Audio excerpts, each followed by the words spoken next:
Un autre exemple, c'est la concertation pour la réintroduction du marnage. Vous savez que le lac d'Annecy a une particularité, c'est que l'État nous oblige depuis maintenant plus d'un siècle à avoir un niveau du lac totalement stable, ce qui pose des problèmes manifestement aux roselières, notamment depuis que le marnage est véritablement bien respecté depuis les années 60, et où effectivement on a une diminution des roselières tout à fait importante à partir de cette date-là.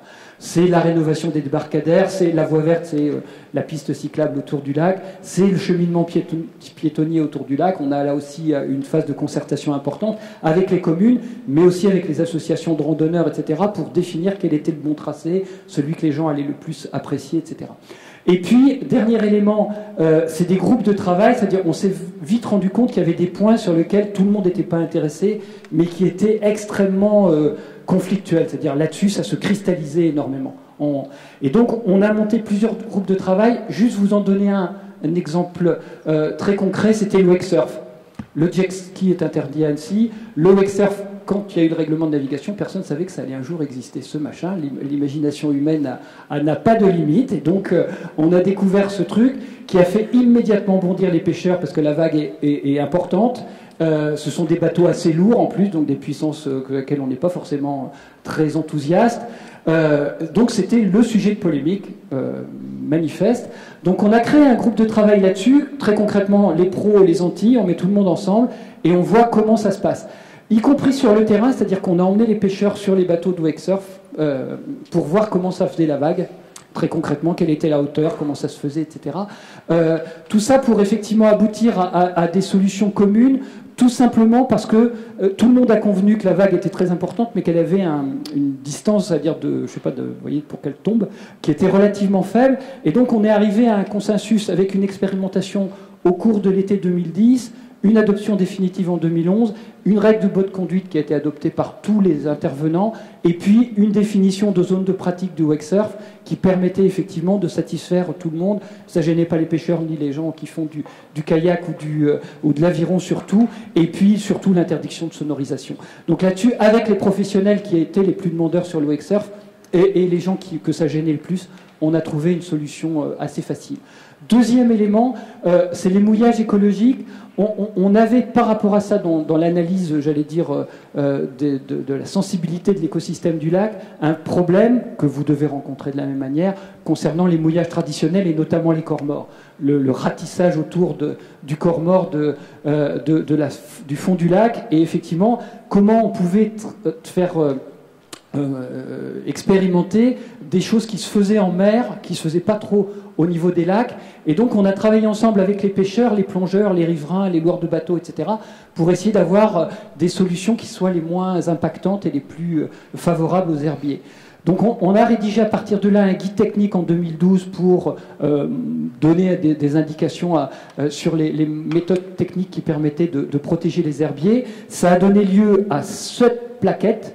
Donc, je crois que Damien en a quelques-uns, donc si vous n'en disposez pas, que ça vous intéresse, on en a quelques-uns à disposition. Sinon, elle est téléchargeable sur le site du SILA. Et puis, on a financé des dispositifs pilotes, 3 sites de plongée avec la Fédération de plongée sous-marine de la Haute-Savoie, tous sur des endroits un peu sensibles et sur lesquels les plongeurs étaient amenés régulièrement à s'amarrer, de façon à ce qu'on puisse montrer concrètement comment ça se passait et quel était l'impact sur le milieu naturel, pour qu'on puisse mesurer et évaluer la capacité de ces solutions-là. Au bout de 6 ans, 7 maintenant, quel bilan on peut faire ? On a commencé par les satisfactions. Elles sont de loin les plus nombreuses. On est aujourd'hui dans une situation où on peut dire, malgré le temps, on garde une fréquentation qui est un petit peu en baisse, mais qui globalement réunit à chaque fois au moins 70 personnes, ce qui est significatif en termes de représentativité, quoi. Et il y a vraiment tout le monde. Il n'y a pas un des parties prenantes qui est parti en disant « moi, on ne m'écoute jamais, je ne viens plus ». Ils viennent tous, donc c'est que, globalement, on a su faire ça. Le deuxième aspect, c'est on a vraiment, notamment sur le wakesurf, mais sur d'autres sujets, dénoué des situations dont on pensait au départ qu'elles étaient pliées, que les conflits étaient trop importants et qu'on n'arriverait pas à les solutionner ou à trouver un modus vivendi. Et puis un troisième élément qui est vraiment hyper important dans le cadre d'un lac comme celui d'Annecy, c'est vraiment on a appelé ça le binôme État-SILA, mais je crois que c'est vraiment un binôme, c'est-à-dire on arrive véritablement à travailler avec les services de l'État de façon très pertinente, très active. Le secrétaire général de la préfecture vient très régulièrement, y compris aux réunions du collège des usagers, pour affirmer la parole de l'État par rapport au lac, et donc c'est vraiment très important. Quelques difficultés, je le disais, sur la durée, c'est une petite fréquentation un peu en baisse. Il faut relancer la machine, il faut relancer les sujets d'intérêt, évidemment. Certains sujets qui n'ont pas pu aboutir, on est là-dedans sur des débats qu'on avait ce matin sur la question de la responsabilité, du partage de responsabilité entre une structure comme le SILA et les communes, par exemple. L'exemple typique, c'est les rampes de mise à l'eau. Pourquoi on s'est posé la question des rampes de mise à l'eau? C'est dans certaines communes, on paye, dans d'autres, on ne paye pas.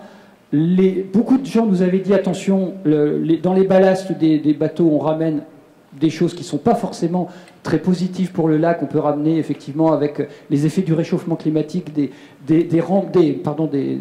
ballasts qui trimballent des micro-organismes ou des choses comme celle-là. Donc on avait l'idée de se dire, on contrôle la mise à l'eau, on contrôle les ballasts, et ensuite, effectivement, on autorise.